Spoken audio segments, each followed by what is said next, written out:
Mini Medaram జాతర వేడుకల్లో మంత్రి సీతక్క పాల్గొన్నారు. అర్ధరాత్రి వనదేవతలు సమ్మక్క సారలమ్మను దర్శించుకున్నారు.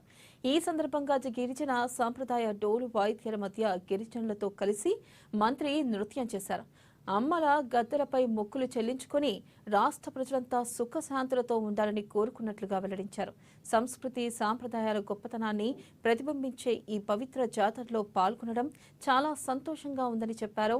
ఇక 4 రోజుల పాటు జరిగే మినీ మేడారం జాతరకు 10 నుండి 20 లక్షల మంది భక్తులు వచ్చే అవకాశం ఉండడంతో దానికి అనుగుణంగా అన్ని ఏర్పాట్లు పూర్తి చేసినట్లుగా తెలిపారు.